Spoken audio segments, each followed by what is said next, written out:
From tears to truth, how his betrayal led to an unexpected revelation.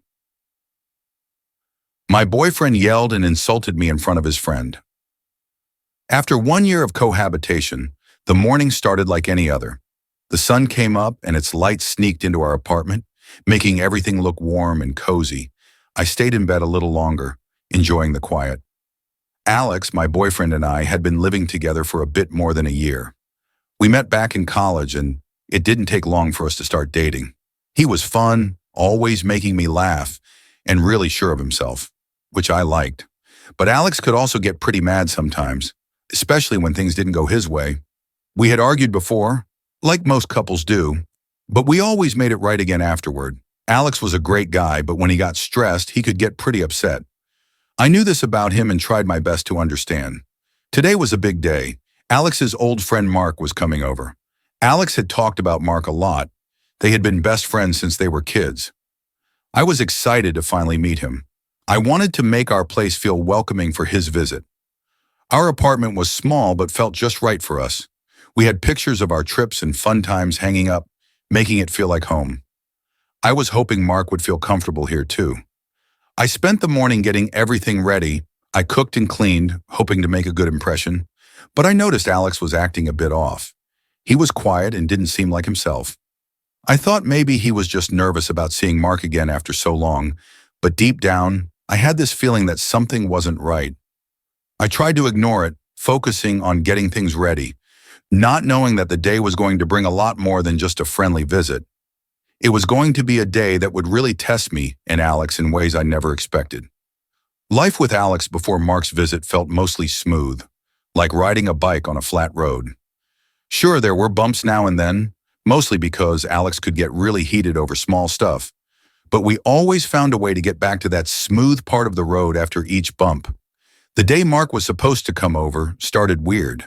The apartment felt too quiet, like when you're in a room where you're supposed to be quiet and you can hear every little sound.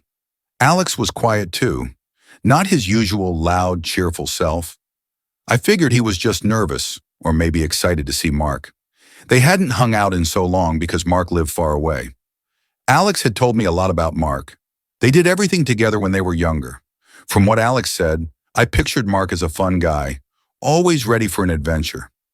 Alex was excited about showing him our place, about having him meet me, and about catching up on old times.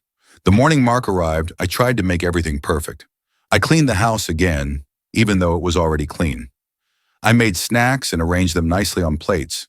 I wanted Mark to feel welcome. But all morning Alex was off. He was there, but not really there.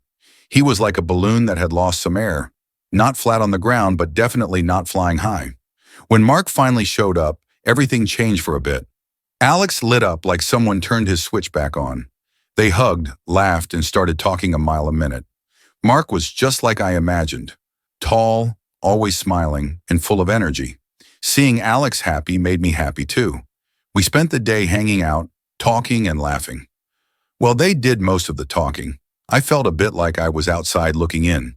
They had so many stories I wasn't a part of, jokes I didn't get, but it was nice seeing Alex so happy. As the day went on, though, I started to feel more and more like I was actually outside.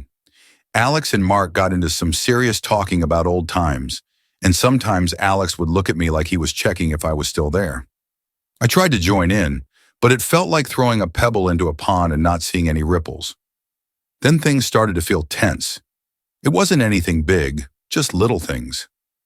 Alex would snap at me over small stuff, like if I asked if they wanted more to drink, or he'd make a big deal if I laughed too loud, or if I didn't get one of their jokes. It felt like he was picking on me, but in front of Mark. I tried to just let it slide off my back. I didn't want to ruin the day. But as the sun started to set, I could feel something big was about to happen. It was like the air before a thunderstorm, all heavy. We were all sitting around, the room getting darker, and that's when it happened. Alex turned on me over something so small, I can't even remember what it was now. But his words were big and sharp. They cut right through me, and I couldn't hold back the tears. I ran to our bedroom, feeling like I was in a bad dream. I lay there on our bed crying and trying to understand what just happened. Why did Alex get so mad? Why in front of Mark? It felt like everything was broken, and I didn't know if we could fix it. Lying there, I realized that this was more than just a bad day. It was a sign that something wasn't right between me and Alex. We needed to talk, really talk about everything. But first, I had to get through the night. The night crept in, suffocating me in its heavy silence. I retreated to my sanctuary, the bedroom, where my sobs echoed off the cold walls. Curling up on the bed, I sought solace in the darkness, tears streaming down my cheeks and soaking the pillow. "How could this be?" I screamed silently. "Alex, the man I love, the man I share my life with. How could he say such cruel words?" The pain of betrayal pierced my heart like a sharp knife. Weak rays of light filtered through the window, casting faint shadows on the photos hanging on the wall, memories of our happy times together. Now they seemed to mock me, a reminder of a happiness that felt like a distant past. The warmth, the laughter, the gentle hugs, all of it vanished, leaving behind an endless void. The small bedroom, once our safe haven, felt suffocating and alien. Throughout the night, I tossed and turned, my mind racing with thoughts of Alex's words. Why was he so angry? What did I do wrong? The more I thought, the more trapped I felt. Sleep evaded me, leaving me only with haunting questions and a dull ache in my heart. The next morning, I left the bedroom. The apartment was silent. Alex wasn't there. He must have left early, maybe to avoid talking about what happened. The quiet felt like a relief and a weight all at once. I made myself some tea, the warm mug in my hands a small comfort. I sat at our little kitchen table, staring out the window, lost in thought. I replayed the incident over and over in my head, trying to make sense of it. How did we get here? How did a simple day turn into a night that felt like it might change everything? The questions kept coming, but the answers were nowhere to be found. As the day went on, I kept busy, cleaning up the apartment, trying to clear away the reminders of last night. But it was more than just the physical mess. There was an emotional mess to deal with too. I knew we couldn't just ignore what happened. We needed to talk, really talk about everything. But I was scared. Scared of what Alex might say. Scared of hearing that he didn't love me anymore. Scared of finding out that our relationship was broken beyond repair. When Alex finally came home, it was late. The tension between us was like a wall, thick and unbreakable. We barely looked at each other. Dinner was a silent affair, both of us lost in our own thoughts. The silence was loud, filled with all the things we weren't saying. After dinner, I couldn't take the silence anymore. I needed to know where we stood. "Alex, we need to talk," I said. He looked up, his eyes dry. "What do you want to talk about?" "About last night," I said, my voice trembling. "Why did you say those things to me? What did I do to disappoint you?" Alex avoided my gaze. "You kept interrupting our conversation. You weren't really interested in what Mark was saying." "That's not true," I retorted. "I was trying to participate, but you made me feel like I didn't belong." Tears welled up in my eyes again. Seeing this, Alex sighed. I know I behaved terribly. There's no excuse for the way I treated you." Finally, he acknowledged his mistake. A small glimmer of hope flickered in my heart. "But why?" I asked. "Why were you so angry?" There was a long pause. Finally, Alex spoke. I was just stressed out about work, and Mark's visit made things more complicated."